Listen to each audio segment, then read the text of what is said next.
rahmatullahi wa barakatuh. Buenas tardes a todos y a todas. Espero que estéis bajo la protección de Allah subhanahu wa ta'ala. Hoy tenemos el placer de contar con el hermano Tawfiq, al que estamos muy agradecidos por el tiempo y el esfuerzo. Y antes de cederle la palabra al hermano, me gustaría contar un poco sobre su trayectoria profesional. Es investigador en ciencias islámicas y sociales, director del Centro Cultural Islámico Al-Sunnah en Fuenlabrada, Madrid. Trabajó en Canal Córdoba Internacional, imam jatib en varias mezquitas de Cataluña y Madrid.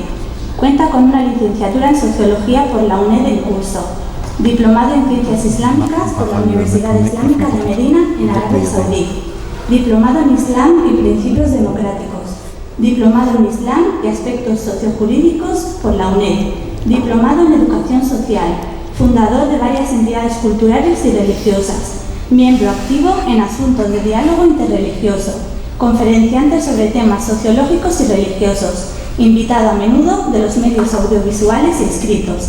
Ahora sí, le cedo la palabra al hermano. Jazakumullahu khairan. Shukran. Assalamu alaikum. Assalamu alaikum. صايمين ولا فاطرين؟ بسم الله الرحمن الرحيم. الحمد لله الصلاة والسلام على مولانا رسول الله وعلى آله وصحبه ومن والاه. En el nombre de Allah, el clemente, el misericordioso, alabado sea Allah subhanahu wa ta'ala, paz y bendiciones sobre su último profeta, mensajero Muhammad, sobre su noble familia y sus nobles compañeros y sobre todos nosotros que estamos siguiendo su auténtica sunnah. La verdad ante todo, y como nos ha enseñado nuestro amado y querido profeta y mensajero Muhammad, he dicho Muhammad sallallahu alayhi wa sallam, en un hadith narrado por el imam Tirmidhi en su libro As-Sunan, también narrado por el imam Ahmad en su libro Al-Musnad, según el noble compañero Abu Hurairah, Abdurrahman ibn Sakhr al-Dawsi radiyallahu anhu, que Allah esté complacido con él, dijo nuestro amado y querido profeta y mensajero Muhammad: Man lam yashkuri an-nasa lam yashkurillah. La shakara Allah man lam yashkuri an-nas. Que no da las gracias a la gente, no da las gracias a quién? A Allah. A Allah subhanahu. Y fijaos que ha dicho nuestro amado y querido profeta y mensajero Muhammad sallallahu alayhi wa sallam: quien no da las gracias a quién? A la gente. Y la palabra an-nas, la gente en árabe, abarca todo el mundo, creyente, no creyente, practicante, no practicante, ateo, a-nas. Dar las gracias, agradecer a la gente, pues estás haciendo un gran acto de culto, de ibada, de adoración a Allah subhanahu wa ta'ala, y estás dando las gracias, estás agradeciendo al mismísimo Allah glorificado subhanahu wa ta'ala. Y esto para mí es el primer gesto, el primer deber, la primera definición de la tolerancia. Si reconocemos al otro, incluso le damos las gracias, esto es la tolerancia, teórica y práctica, en obra y en palabra. Pues seamos tolerantes, empezamos con dar las gracias a la gente. Estás dando las gracias a Allah subhanahu wa ta'ala. También os quiero felicitar por el título, la verdad, es que me ha encantado el título que habéis elegido. Está muy bien de hablar de temas interesantes, pero hablar de temas como la tolerancia, la sociedad multicultural, es la verdad, para mí, os felicito. Lamentable cuando nos llaman, con todo respeto, los medios de comunicación, a un musulmán, si veis a un musulmán en la tele, ¿para qué? Ha pasado un acto terrorista. No nos suelen llamar para hablar de temas que nos interesan. Si ves a un musulmán o una musulmana en la tele, ha pasado un acto terrorista. Entonces hay que buscar a un musulmán con un perfil no sé cómo. Y si hay que hablar de la mujer musulmana, safi. Solo por esto nos llaman para hablar de temas que la verdad interesan a todo el mundo. Y este tema pues interesa a todo el mundo. Y os felicito por este tema que es la tolerancia y sobre todo religiosa en una sociedad multicultural como la vuestra, que es la ciudad autónoma de Melilla. Pues el título me ha surgido pues ciertas reflexiones. Si vamos a seguir lo que es la deconstrucción de mi maestro Jacques Derrida, para mí todo lo que me ha enseñado algo y todo aquel que he leído sus libros lo trato como un maestro. Pues Jacques Derrida, con su metodología de la deconstrucción, un filósofo argelino, francés y judío. Pues la tolerancia, si me preguntáis cómo podemos definir este término de la tolerancia. La verdad, como decía Guardiola, yo soy del Barça, no sé si sois tolerantes conmigo, no tengo buen feeling con la definición académica de la palabra tolerancia.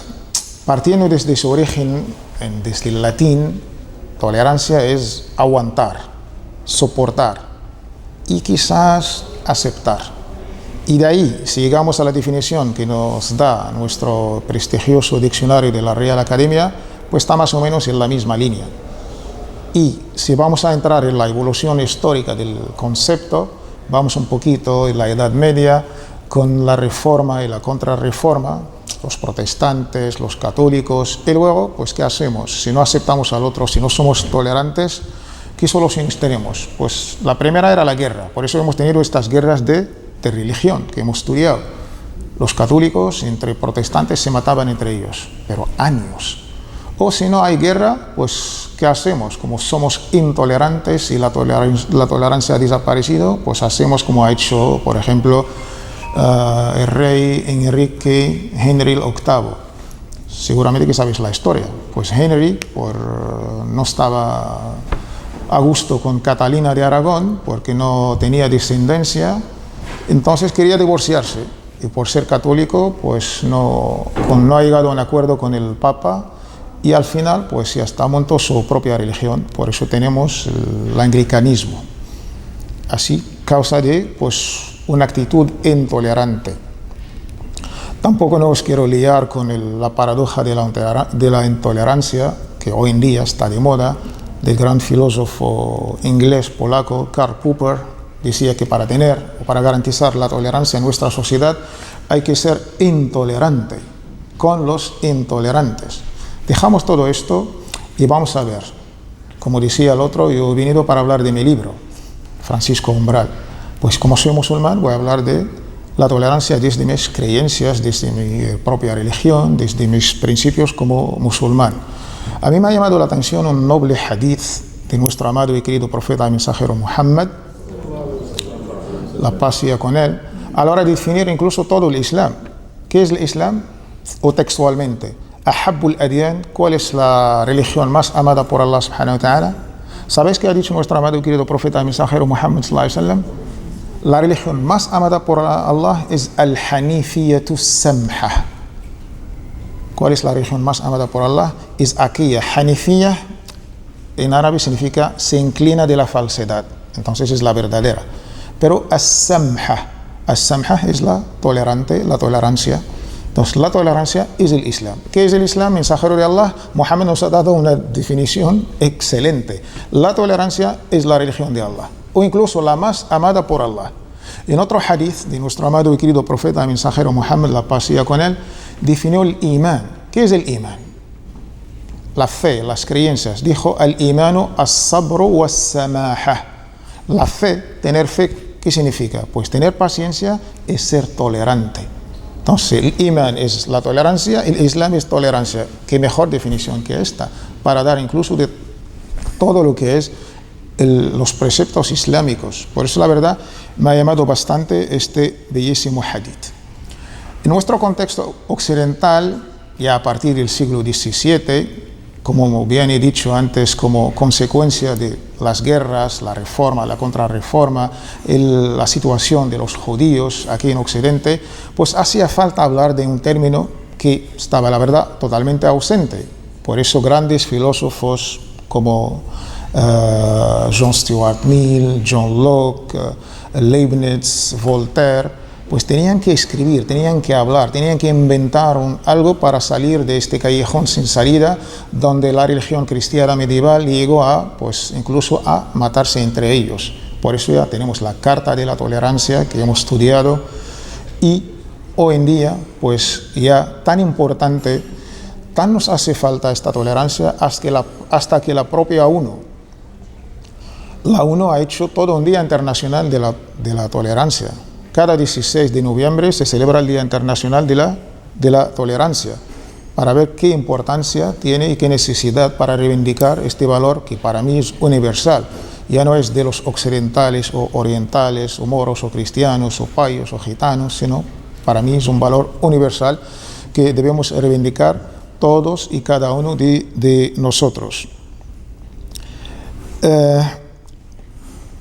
Después de esta introducción un poquito histórica y teórica y todo esto, como puntos de partida, para estar aquí, pues los presentes, podemos estar todos de acuerdo sobre ciertas cosas.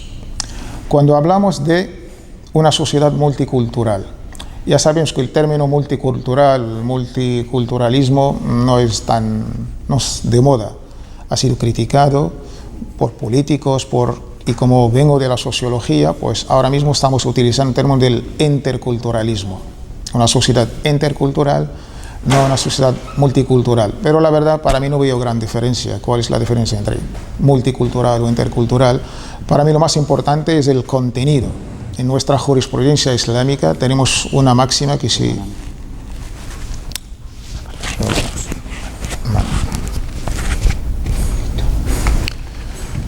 Desde los usul al-fiqh o los fundamentos de la jurisprudencia islámica hemos aprendido una máxima que nos dice la mushahata fil istilah. No importa la terminología, lo importante es el contenido que das. Entonces, cultural o intercultural, vamos a seguir teniendo más o menos el mismo contenido, la misma definición. Como musulmanes pensamos que lo que es uno y único, la unicidad solamente pertenece a ¿quién? A Allah subhanahu wa ta'ala. Y todo lo que no es Allah debe ser diverso. Entonces, la unicidad, característica de Allah, inexclusiva. Y toda la creación, todo lo que Allah ha creado, debe ser en este contexto de la diversidad. Entonces, si somos diversos, si somos diferentes, tenemos que ser tolerantes, no solamente por definición, sino por necesidad. Nosotros pensamos que Allah subhanahu wa ta'ala es uno y único, y todo lo que ha creado tiene que ser diverso. Forma parte de los signos, de los señales, de los ayat de Allah subhanahu wa ta'ala, esta diversidad. Allah nos dice en el Corán, si hubiera querido Allah subhanahu wa ta'ala desde el primer día, nos hubiera hecho una sola nación. Hablamos y pensamos todos igual. وَلَوْ شَاءَ رَبُّكَ لَجَعَلَ النَّاسَ أُمَّةً وَاحِدَةً. Sin embargo, Allah nos ha hecho diferentes, nos ha hecho diversos. ¿Para qué? Porque por esta razón Allah nos ha creado. Allah nos ha creado diferentes, nos ha creado con esta diversidad. Esta diferencia y esta diversidad, según nuestro Islam, nos enriquece. No es algo que nos debe crear problemas, al contrario. Si seguimos el mensaje coránico, si seguimos la palabra de Allah, esta diversidad es algo tan noble de esta humanidad que Allah ha creado, porque lo que tiene que ser uno y único es solamente Allah subhanahu wa ta'ala. At-tawhid, la unicidad, solamente la debe tener Allah subhanahu wa ta'ala. Y todo lo que Allah ha creado, desde los humanos, animales, naturaleza, medio ambiente, toda la creación está en esta norma que Allah ha dicho, la diversidad. También otro punto de partida que podemos estar de acuerdo es la definición de la religión. Ya hemos visto más o menos lo que es la tolerancia. La palabra religión, ya en su etimología latina, no coincide tanto con el término en árabe. El término en árabe es ad-din. Traducir din a religión, pues no tenemos otra solución. Pero cuando digo religión, en mi concepto islámico, en el concepto latino, occidental o cristiano, no coincidimos bastante. Entonces la palabra din es una deuda con Allah. Din. La palabra din es el hukm, es la palabra de Allah que nos rige. La palabra din es adana, es obedecer. Y todo esto, pues en esta vida pasajera, en la otra verdadera, que es como modos de vende. No es solamente en el nivel privado o espiritual, no también en el nivel pues temporal en la vida misma. Y de esto para entendernos qué es el din en el concepto pues occidental y lo que es din, religión, en nuestro concepto islámico. Y cuando hablamos de esto, pues ya llegamos a, pues si somos tan diversos y lo que es uno y único es Allah subhanahu wa ta'ala, entonces yo qué pienso del otro, que no comparte mi religión, que no comparte mis principios espirituales, políticos, culturales. El otro, de una manera u otra, es yo, pero con otro nombre, o con otra religión, o con otra cultura, o con otra... Es yo mismo, pero de otra manera. Entonces, islámicamente hablando, este yo, pues compartimos cosas. Para llegar a esta tolerancia y ser tolerantes y no caer en la intolerancia, el Islam nos dice que todos somos hermanos. Esta hermandad humana es un concepto islámico. Abres el Corán y la primera alía o el primer versículo, ¿cuál es? Alhamdulillahi Rabbil Alamin. Alabado sea Allah, ¿Dios de quién? ¿De los musulmanes? ¿De los árabes? No, de todo lo que Allah ha creado. A la palabra Alamin, no solamente los humanos, no. Todo lo que Allah ha creado. Todo excepto Allah. Se llama Alamin en árabe. Y en el Corán, ¿cuántas horas tenemos? 114. ¿Y la última hora cuál es? ¿Ves? Qul a'udhu bi rabbi an-nas. Empieza con la gente y termina con la gente, sin especificar si son creyentes o no son creyentes, si son practicantes o no son practicantes. Allah es el Dios, debemos alabarle y agradecerle porque es el Dios de todo el mundo, de todo lo que ha creado, y también pedimos refugio a Allah porque es el Dios soberano, dueño de nas, de la gente. Me refugio en Allah. Qul a'udhu bi rabbin nas. Corán, empiezo con la gente y termino con la gente. Es decir, un libro universal. Yo digo a mis hermanos cristianos, y más ahora estamos en tiempos sagrados de Pascua, y fijaos, este año ha coincidido el ayuno para los musulmanes y para los cristianos. Es un valor en común que compartimos. El ayuno, en principio, como espíritu, pues los cristianos ayunan de otra manera distinta que nosotros, pero en el fondo compartimos el ayuno. Si a no comer carne, o si a no ayunar durante un mes, igual que nuestros hermanos judíos. Pero este año la Pascua ha coincidido con Ramadán, algo que debemos valorar. Debemos ser tolerantes. Esta tolerancia de aceptar al otro es tan importante. Y por eso, ¿qué sabemos nosotros los musulmanes de la Pascua?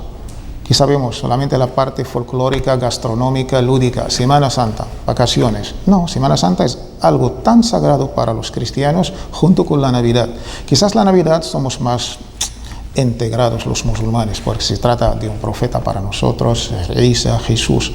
Por esto, del otro, pues tenemos que dar este paso para llegar a esta tolerancia que todos, la verdad, queremos. Entonces, este otro, como decía Ali ibn Abi Talib, Ali, conocéis, ¿no? Ali ibn Abi Talib. ¿Quién era Ali ibn Abi Talib? Primo del profeta sallallahu alaihi wasallam. ¿Qué más? El cuarto jalifa. ¿Qué más? Yerno del profeta Muhammad. El yerno del profeta se casó con su hija. ¿Cuál de ellas? Fátima. Muy bien. Pues ves, Ali ibn Abi Talib, todo esto. Pues dijo, el otro, ¿quién es? Es ajun laka fi din o nadhirun laka fil khalq. El otro es, o es tu hermano en la religión o tu hermano en la humanidad. Al fin y al cabo somos hermanos. Entonces, ¿por qué hay tantas guerras y tantas, no sé qué, prejuicios y estereotipos? Somos hermanos en algo, si no sea las prácticas religiosas, por lo menos somos hermanos en la humanidad. ¿Y por qué no valoramos esta hermandad humana? Y por esto podemos realizar esta tolerancia que todos queremos. El otro siempre ha sido tratado en nuestra historia islámica con un principio jurídico, político y religioso, lo que es lahum ma lana wa alayhim ma alayna. Aunque no eres musulmán, quizás puedes ser de la gente del libro, judío, cristiano, o quizás de otras creencias, pero tienes los mismos derechos, pero también tienes las mismas obligaciones. Este es el concepto, lahum ma lana wa alayhim ma alayna. Siempre han sido tratados como ciudadanos, con este concepto de mismas obligaciones y mismos derechos. Hoy en día quizás en ciertas ciudades no disfrutamos de este concepto de derechos humanos a base de una ciudadanía completa para todo el mundo, independientemente de tu grupo étnico, si tienes papeles, no tienes papeles, al contrario. Pues esto, más o menos, de esto podemos partir como ya humanos que somos y valoramos lo que nos une, no solamente las cosas que se presentan a veces, cosas que nos separan y cosas que son tan polémicas. También Allah subhanahu nos habla en el Corán de esta diversidad, no solamente a nivel de razas, sino también diversidad a nivel de colores, a nivel de lenguas, idiomas que hablamos. وَمِنْ آيَاتِهِ اخْتِلَافُ أَلْوَانِكُمْ وَأَلْسِنَتِكُم. Son signos de Allah subhanahu para recapacitar, para meditar esta diversidad en la naturaleza, esta diversidad en el habla, algo que nos enriquece. Sin embargo, cuando doy otro paso, y todos conocéis el mito de la Torre de Babel, pues se presenta como algo negativo. Aquellas personas que quieran construir una torre para alcanzar el cielo han sido castigados por Dios. ¿De qué manera? Pues les ha confundido en el habla, en las lenguas. Entonces, algo nosotros lo valoramos como diversidad, pero quizás en otras culturas se ha dado como un castigo de Dios y por eso se ha hecho esta confusión de lenguas. Y por eso tenemos siempre el mito de la Torre de Babel. Yo creo que esta gran necesidad que podemos reivindicar, este concepto de la toleración en una sociedad multicultural, pues últimamente, en el año 2006, en Marruecos se ha hecho un gran congreso internacional, solamente para hablar de la tolerancia, y salieron con la famosa declaración del documento de Marrakech. Era solamente para hablar de, ¿podemos vivir en una sociedad pues tolerante hoy en día en el siglo XXI? A pesar de las guerras, a pesar de las diferencias, a pesar de los intereses, a pesar, pues la verdad han llegado a un acuerdo. Un acuerdo, quizás la parte política siempre está presente, no tenemos nada en contra, hay que valorar, por supuesto, pero tenemos que trabajar codo a codo entre todos para llegar a esta sociedad tolerante. Después, en el año 2009, otro congreso, solamente para garantizar esta tolerancia. Me refiero al documento el famoso de Amman, que se llama Kalima Sawa, por una palabra común, entre musulmanes, judíos y cristianos, sobre todo las religiones celestiales, o lo que llamamos las religiones del libro, musulmanes, judíos y cristianos. Llegamos a 2016, 2019, el Tratado de Mecca, el Tratado de Dubái, hasta la nueva alianza del Fudul, una alianza que os voy a explicar más tarde. Pasó la primera en la época del profeta Muhammad y hoy en día, pues en 2019, querían dar pues una contextualización de esta alianza que hubo incluso en la época Jahiliya, en la época preislámica, que era pues garantizar los derechos humanos y las libertades más fundamentales. Pues esto para ver y para que veáis que es tan importante pues el tema que vamos a tratar hoy en día. Pues la verdad no sé si vais a estar de acuerdo conmigo. Yo creo que la religión ya no es un asunto privado, como nos han dicho siempre. Yo creo que la religión, no hablo del culto cada uno que adore pero la religión para mí es un fenómeno, es algo público, es algo que tenemos todos en común. Y cuando hablamos de la religión como ya no es un asunto privado, significa engendrar comunidad. Y si tenemos una comunidad religiosa, significa hay que abrir espacios de culto, de asociaciones confesionales, de restaurantes, de halal, de kosher. Pues estamos condenados a vivir y convivir. Y si no hay tolerancia, ¿cómo vamos a vivir? ¿Cómo vamos a garantizar nuestra libertad religiosa? Nuestras prácticas. Mi mujer, mi hermana, mi madre puede salir con su vestimenta islámica. Un sikh puede salir con su...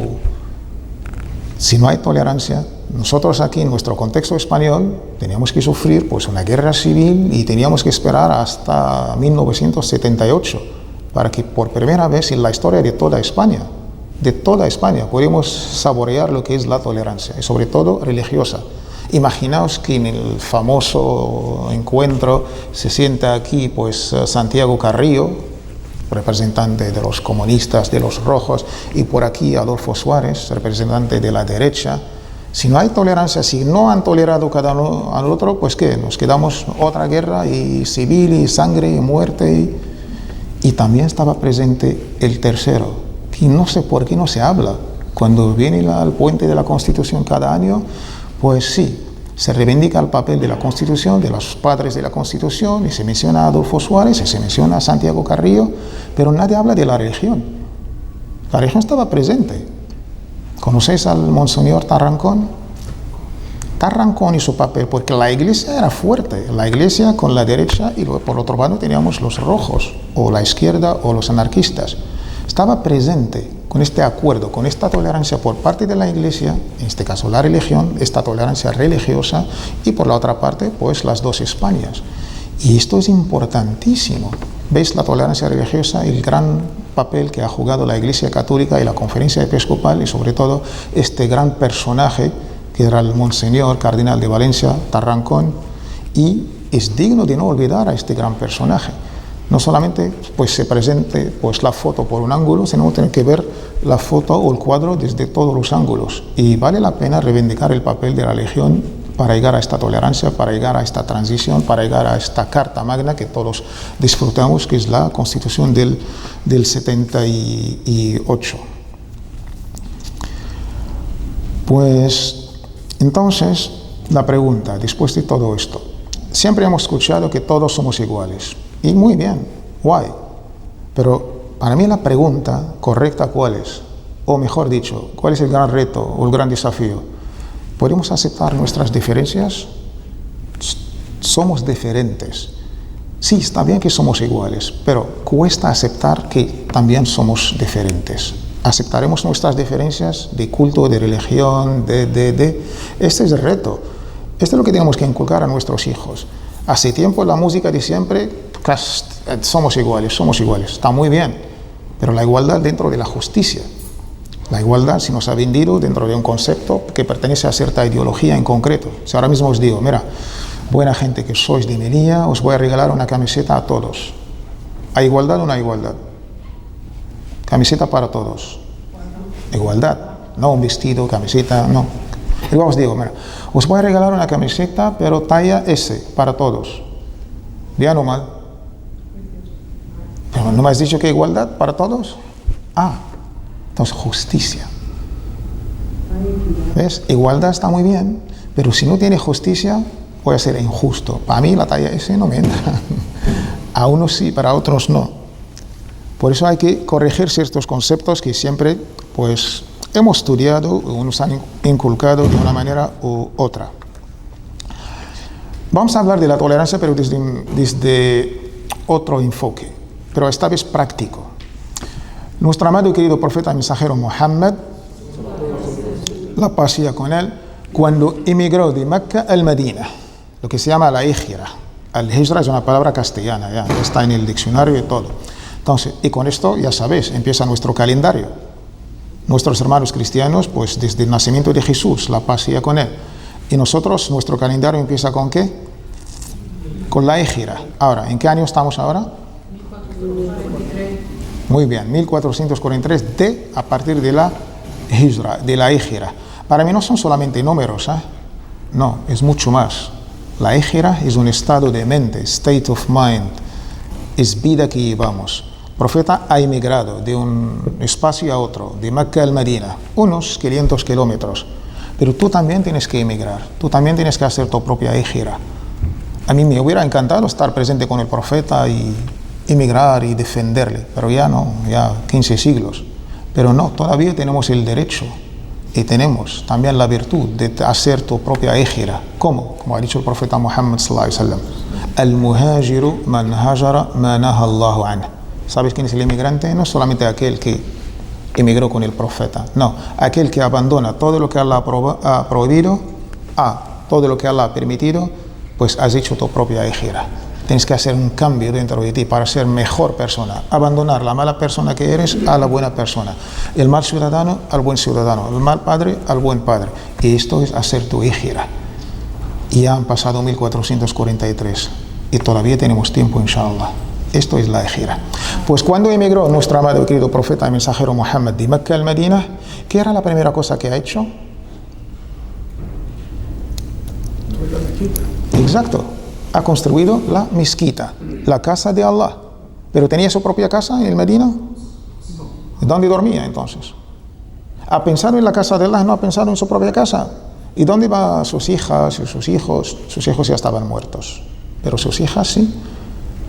Ha pensado en la casa de Allah, construirla, edificarla, y no ha pensado, ¿sabes? Se quedó 7 meses cambiando de casas, dormía. Hoy le invita a Abu Ayyub al-Ansari, mañana le invita a otro compañero, otro, hasta 7 meses. Después de 7 meses ha construido su propia casa. Este es tu amado y querido profeta y mensajero, la paz sea con él. Entonces, la primera cosa que ha hecho el profeta sallallahu alaihi wasallam para garantizar esta tolerancia, primero, una casa de Allah. ¿Por qué? Porque no somos solamente materiales. Como humanos que somos, el Islam te dice, eres material, ¿por qué? Porque tu origen es la tierra, pero también eres espiritual. Tenemos una doble dimensión. Para ser feliz tienes que satisfacer ambas necesidades. Hay gente que se interesa solo por lo material, pues al final se pega un tiro o suicidio. Hay otros que dejan la vida y se vayan a lo espiritual, tampoco. El Islam aboga por armonía y equilibrio entre las dos cosas. ¿Y qué es mejor para la espiritualidad? La mezquita. La mezquita es un papel neurálgico. Realizamos esta necesidad espiritual junto con la material. Y con eso podemos ser felices. Por eso el profeta ha garantizado esta espiritualidad. Y mejor en una casa, que es al-masjid. Y la palabra al-masjid está en castellano, mezquita. Después de edificar la mezquita, después de la hijra, ¿qué ha hecho el profeta sallallahu alaihi wasallam?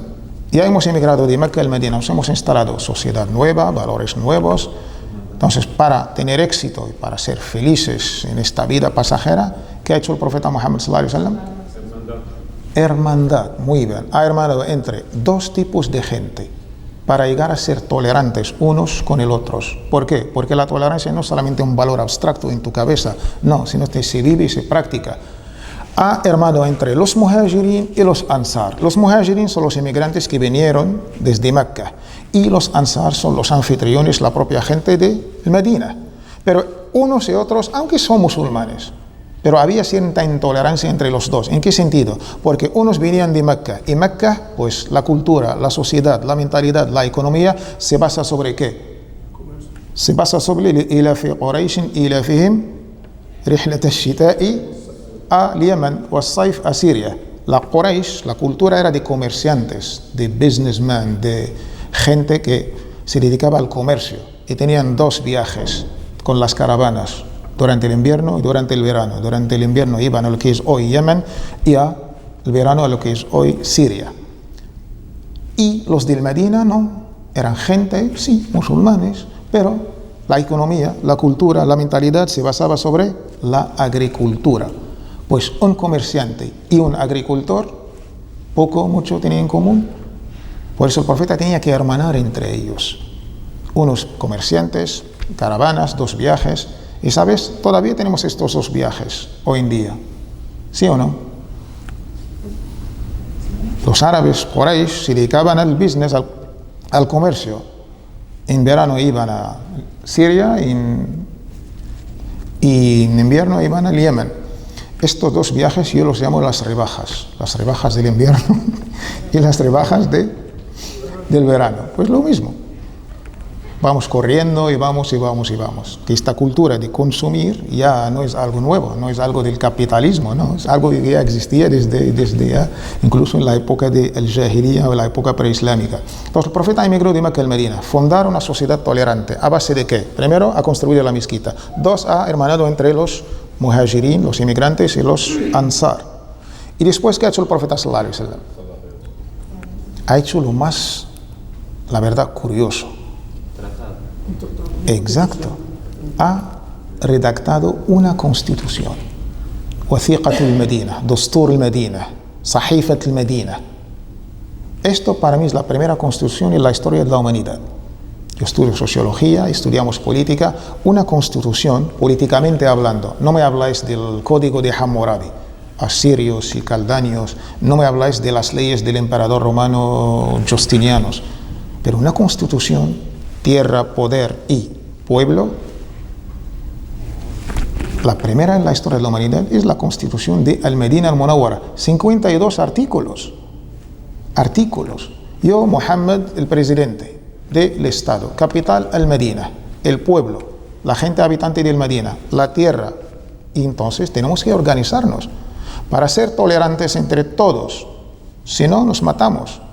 Había en el Medina no solamente musulmanes, había judíos y había también mushrikín, politeístas. ¿Cómo podemos ser tolerantes entre estas tres creencias, religiones? Cada uno ve al otro, pues yo estoy salvado, tú estás perdido, yo tengo el santo grial, yo tengo la verdad absoluta, yo voy al infierno, yo voy al paraíso. Sino el profeta tenía que garantizar una sociedad tolerante. ¿A base de qué? De una constitución. Se quedó 6 meses se ha reunido con los musulmanes en la casa de Anas ibn Malik y después en la casa del Harith, Juwayriya bint al-Harith, pues con los judíos y con los politeístas, con sus representantes, por supuesto. Y después de 6 meses llegó a redactar una constitución con 52 artículos, 27 artículos para los no musulmanes, judíos y politeístas, y solamente 25 para los propios musulmanes. Y os recomiendo pues descargar y leer esta constitución. Es de lo más orgulloso que podemos sentir como musulmanes, porque para mí es la primera declaración universal de los derechos humanos. Ya no teníamos que esperar hasta la Revolución Francesa y después con égalité, fraternité, liberté, la Declaración Universal de los hombres. Ni siquiera las mujeres entraban. Tenía que venir después otra mujer y ha hecho la Declaración Universal de Femmes, de las mujeres. Y luego le llevaron a la guillotina y ha sido ejecutada por ya sabes, los jacobinos franceses y todo esto. Pues el profeta ha redactado toda una constitución. Y esto es la base de una sociedad tolerante. La tolerancia se ha garantizado por ley, por práctica, por obra y por palabra. Y después, ¿qué ha hecho el profeta después de emigrar? Estamos en el mismo camino de llegar a una sociedad tolerante. ¿Sabes qué ha hecho el profeta? Algo que ni siquiera yo podía imaginar como musulmán. El profeta ha hecho en el siglo, estamos hablando en el siglo VIII más o menos, el séptimo, 620, 600 algo, después del nacimiento de nuestro amado y querido profeta mensajero Jesús, la paz sea con él. Ha hecho el censo. Nos cuenta el Imam al-Bukhari en su clásico famoso libro Sahih al-Bukhari. El profeta ordenó a varios nobles compañeros: iros a toda el Medina y quiero que me contáis el censo de toda la población, da igual si son musulmanes o no. Después de un largo trabajo, unas cuantas semanas, vinieron con el resultado final. ¿Sabes cuántas personas vivían en el Medina? Bajo el poder del presidente de Estado Muhammad, para nosotros mensajeros de Allah, para los demás son presidente de Estado. Estado república, porque no había monarquía ni... Pues había 10.000 habitantes. De estos 10.000 habitantes, 4.500 mushrikun, politeístas, 4.000 judíos. El resto, total 10.000... ¿Qué tal matemáticas? Si estamos en Ramadán. Total de habitantes 10.000. 4.000 judíos, 4.500 politeístas. 1.500 musulmanes. ¿Solo esto? Pues solo esto. El 15%. Pero aceptaron que sea Mohammed y su presidente. Y con esto una sociedad ejemplar en tolerancia. Un censo. Todos sois ciudadanos. Me da igual si eres musulmán o no. Eres judío, bienvenido. Eres mushrik, politeísta, bienvenido. Pero tenemos un Estado. Queremos ser tolerantes cada uno del otro. Respetas, reconozco tus prácticas. No la comparto, por supuesto, pero tenemos que vivir y convivir. Y si nos ataca alguien, todos tenemos que estar en contra. El ejército es para todo el mundo. El profeta en esta constitución ha garantizado la tolerancia, ha garantizado la ciudadanía para todo el mundo. Hoy en día, quizás en ciertos países, si no tienes papeles, no puedes votar. Ni siquiera en las municipales. No, tengo la residencia con trabajo, sin trabajo. Pero si no tienes la nacionalidad, no puedes ejercer tu derecho tan básico, que es votar a tu representante político. Aunque a la hora de pagar impuestos, sí, hay que pagar. Claro. Por esto. Y después, ¿qué ha hecho el profeta sallallahu alaihi wasallam? La primera que ha hecho, edificar. La segunda, ¿qué era? Hermanar. La tercera, la constitución del Medina. La cuarta, ¿estáis conmigo o no? El censo. ¿Cuántas personas vivían? Y la quinta y la última, esto ya es... Claro, puedes hablar de la tolerancia y los valores y los derechos humanos y llenar la boca y tal, pero el pan, el trabajo, es importante. Por eso todos conocéis, en nuestros famosos 5 pilares del Islam, hay algo que es económico. Zakat, la saque, que tiene que ver con la unicidad, el rezo, el ayuno, la peregrinación. Sí, por eso el Islam pues aboga entre lo espiritual y lo temporal para llegar a ser feliz en esta vida pasajera y en la otra. Pues ¿qué ha hecho el profeta después de emigrar para tener esta sociedad tolerante? No solamente la constitución y la convivencia entre todas las religiones, ha creado el mercado. ¿Ha creado qué? Soq, el mercado. Me vas a decir, oye, Tawfiq, ¿no había mercado en Medina? No, señor. No, señora, había mercado. Uno de los grandes. Porque si hablamos de estas caravanas, rihlat al-shita y al-sayf, estos viajes del invierno y el verano, iban y vuelven. Entonces el camino del Medina y, por supuesto, el mercado del Medina era de los más importantes. Pero el profeta dijo, no, tenemos que crear otro mercado. ¿Por qué? Un mercado tolerante, un mercado que no se basa sobre la usura, sobre la especulación, sobre la injusticia de préstamos. El mercado había, pero se regía por otra cultura, por otros valores. Por eso el profeta tenía que garantizar esta tolerancia, no solamente religiosa, pero también económica. Y ha criado. Ni siquiera los propios nobles sahaba, compañeros, han creído al principio. Mensajero de Allah, ¿cómo vas a crear un mercado? El mercado ya existe. 2, ¿cómo vas a competir con los capitalistas judíos? Ellos tienen el capital, y tienen la mercancía, y tienen los productos. Dijo, no, valores nuevos, lo que hoy día podemos llamar el comercio justo. Pues esto es lo que ha hecho el profeta Sallallahu Alaihi Wasallam. Ha creado todo un gran mercado y al final todo el mundo, judíos, cristianos, politeístas, han venido para vender y comprar ahí. Y ha sido un gran mercado, pero con unos valores tolerantes. Ya no hay usura, ya no hay especulación, ya no hay engaño, ya no hay préstamos injustos. Y con esto toda la sociedad ha prosperado. Estos son tolerancia, pero en práctica, no solamente valores o términos abstractos. Otra cosa que podemos, para hablar o para garantizar una tolerancia en una sociedad multicultural como la nuestra, es lo que tenemos en nuestra amada y querida religión islámica, lo que llamamos maqasid al-sharia. Todos conocéis la Declaración Universal de los Derechos Humanos. Después de 2 guerras mundiales y todas las personas que han sufrido y han fallecido, pues sí, hemos llegado a tener una declaración de 30 artículos en San Francisco en 1948. ¿Pero después de cuánto? Después de 2 guerras mundiales. Doloroso, ¿verdad? Pues nosotros tenemos algo que llamamos maqasid al-sharia, los objetivos del Islam, los objetivos del cristianismo, los objetivos de los profetas. ¿Por qué Allah ha enviado profetas? ¿Por qué tenemos que practicar y querer una religión? Nosotros mismos pensamos que todos los profetas y todas las religiones los podemos resumir en 5 conceptos, como objetivos generales, superiores. Toda religión, todo profeta que Allah ha enviado para garantizar estos 5 objetivos. ¿Y cuáles son estos 5 objetivos? Number 1, hifdun nafs, la vida es sagrada. Tenemos en el Corán, capítulo 5, versículo 32. Man qatala nafsan bighayri nafs aw fasadin fil ard faka'annama qatala an-nasa jami'a wa man ahyaha faka'annama ahya an-nasa jami'a. Tenemos en el Corán dicho, yo llamo al Corán como último testamento. Con mis amigos cristianos y judíos os digo, pues tenemos el Antiguo Testamento y tenemos el Nuevo Testamento. Ya por necesidad cronológica y lingüística hace falta un último testamento. Antiguo, Nuevo, hace falta un último. Pues ya existe. ¿Cuál es? El Corán. Yo llamo al Corán como último testamento que Allah ha dirigido a esta humanidad.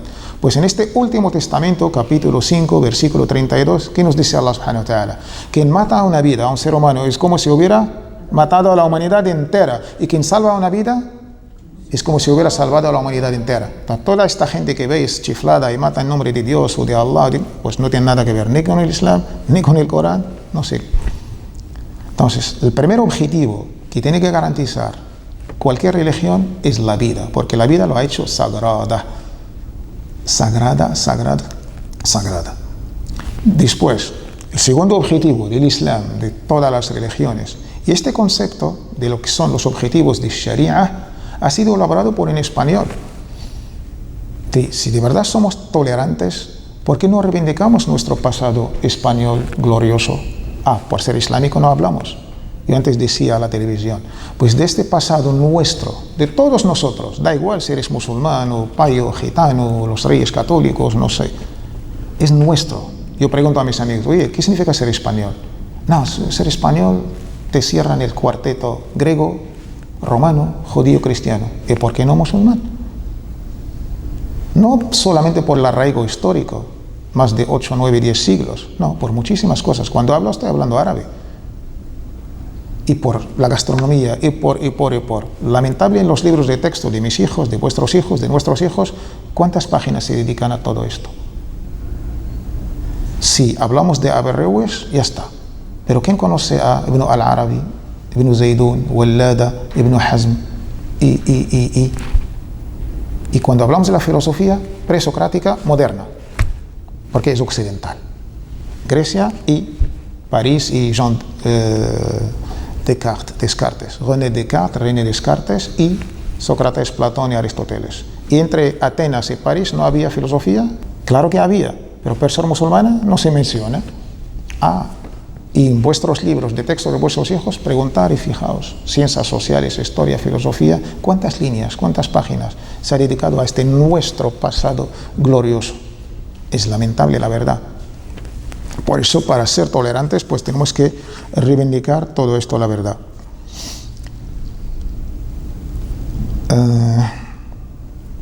Cuando hablamos de estos objetivos, decía que eran creados algo tan estudiado por un español, que era el imam Abu Ishaq Shatibi. Cuando digo Shatibi, entonces viene ¿de dónde? De Shatiba, al lado de Valencia. Pues el imam Abu Ishaq Shatibi elabora, después de un largo estudio del Corán, de la Sunna, de la Biblia, de todas las religiones, llegó a una conclusión, que el objetivo de todas las religiones, que el objetivo de todos los profetas es garantizar estos 5 objetivos superiores, que son garantizar la vida porque es sagrada, y 2, garantizar la libertad religiosa, Hifdud-Din. Y tenemos en el Corán, versículo 256, capítulo 2, La ikraha fid-din. No hay coacción en tema de ¿qué? De fe, adoración y práctica. Libertad, libertad. Aquí tenemos que esperar hasta la Constitución de 78 para disfrutar del artículo 16. El artículo 16 nos garantiza nuestra libertad religiosa. Después de no sé cuántos años de guerra y de Santa Inquisición y Santiago Matamoros Pero alhamdulillah, gracias a Dios, ahora tenemos pues algo, tolerancia garantizada por la Carta Magna. El artículo 16 a mí me da derecho de profesar, no a nivel privado, sino a nivel público. A privado hago lo que me da la gana, pero me hace falta que el Estado me garantice mi libertad religiosa en público. Y por eso, alhamdulillah, hemos abierto mezquitas y iglesias protestantes y ortodoxas, sino antes era nacional catolicismo. Fuera de esto, ya sabes. Pero alhamdulillah, a partir del artículo 16 ya podemos disfrutar de esta tolerancia en obra y palabra. Pues vale la pena conocer muy bien el contexto del artículo 16. Y la libertad religiosa, cuando Allah nos ha dicho, de las últimas aliyas, versículos que han sido reveladas, es esta: no hay coacción en la práctica, en la fe, la adoración, la ikraha fid-din. Pero lo bonito, ¿cuál es? Es sababun nuzul, es la circunstancia, el por qué Allah ha revelado esta aliyah. Es tan interesante. Hay ciertas aliyas, versículos del Corán, tienen una historia detrás. La mayoría parte del Corán, Allah ha legislado, ha revelado para ordenar pues la sociedad. Pero hay ciertas aliyas que tienen una causa de revelación. Si tú no conoces esta causa, no vas a entender la aliyah, el versículo, y tampoco puedes deducir un veredicto o un concepto. Por eso es importantísimo saber el contexto, el porqué. Hay unas 14 que debéis saber. ¿Por qué? Porque empieza con la palabra qul, di. Significa que te han preguntado Muhammad, diles. Entonces ya sabemos el contexto. Hay otras, hay que hacer otro esfuerzo, estudiar el Corán con más esfuerzo. Pues esta aliyah, la ikraha fid-din, es tan hermoso su circunstancia, como decía el filósofo español, uno de los grandes que ha tenido España, José Ortega y Gasset, decía: yo soy yo y mis circunstancias. Es importante saber mis circunstancias. Pues vamos a saber las circunstancias de la revelación de esta aliyah.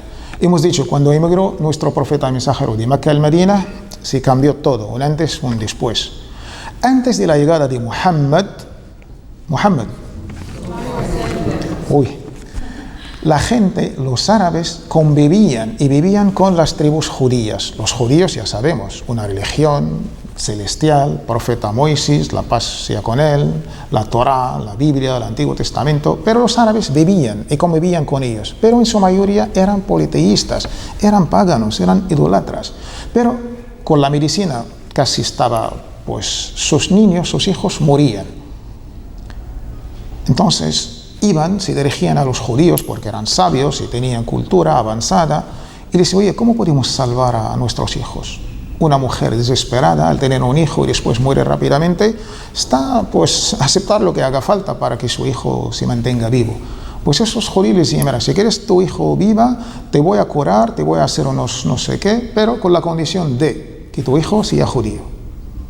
Todo el mundo aceptó, para que mi hijo se mantenga vivo lo que haga falta.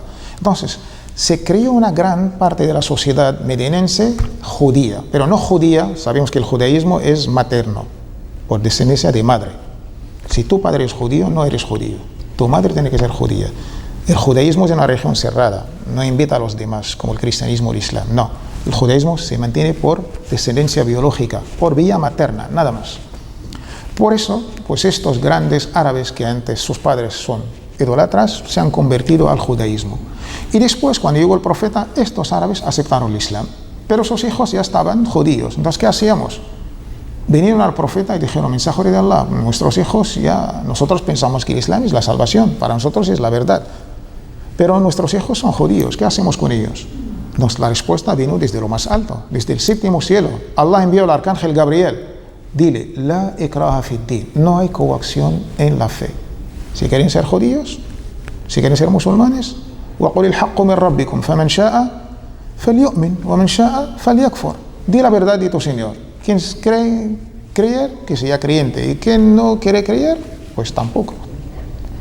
Tenemos también otra historia sobre la misma aliyah. Cuando vino el profeta Muhammad de Mecca al Medina, la gente, pues una persona noble, comerciante, rica, pues se dedicaba al comercio. Y en esta época, cuando vino el profeta, sus dos hijos se encontraban de caravanas. El padre aceptó el Islam, pero sus hijos no estaban presentes. Pues estaba tan desesperado y pobre, ¿cuándo volverán mis hijos para que abrazan y para que acepten el Islam como yo? Normalmente un viaje que tarda ida y vuelta de Medina hasta Sham, Levante, Palestina, más o menos esta zona, Irak, Siria hoy en día, de ida y vuelta más o menos 2 meses. Pasaron estos 2 meses y no volvieron sus hijos. El pobre cada día ansioso. ¿Cuándo volverán mis hijos para que abrazan el Islam? Tardaron 3 meses. Y al final, cuando volvieron, puedes imaginar la alegría de este padre. Hijos, venir. ¿Qué pasa, papá? Vamos, va Muhammad. ¿Pero quién es Muhammad?